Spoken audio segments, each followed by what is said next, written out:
Late one autumn evening, Amelia boarded the last train from a small town nestled in the mountains. The train, nearly empty, seemed to creak and groan with age. She found a seat in an old-fashioned carriage with dim lights flickering overhead. The only other passenger in her compartment was an elderly woman, knitting with what appeared to be an intense concentration. As the train chugged along the winding tracks, Amelia noticed the woman occasionally looking up at her eyes dark and unreadable. An hour into the journey, the train abruptly stopped in the middle of a dense forest. The conductor's voice crackled over the intercom, announcing a delay due to a technical issue. Minutes turned into an hour, and the atmosphere grew colder and more oppressive.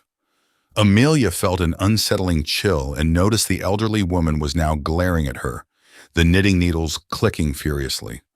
Suddenly the lights went out, plunging the carriage into darkness. The train was eerily silent except for the faint rustle of leaves outside and the distant sound of footsteps. Feeling uneasy, Amelia decided to investigate. She pulled out her phone to use as a flashlight and walked towards the door of the compartment. When she turned back, the elderly woman was gone, leaving her knitting behind, forming a strange, intricate pattern on the seat. As Amelia moved through the train, she realized she was completely alone.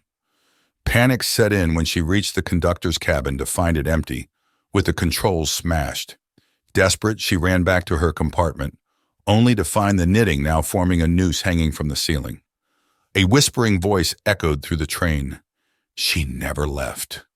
With a surge of dread, Amelia turned to see the elderly woman standing behind her, eyes glowing in the dark, knitting needles in hand. The train jolted to life and sped off into the night, but Amelia's scream was lost in the roar of the engine and the howl of the wind.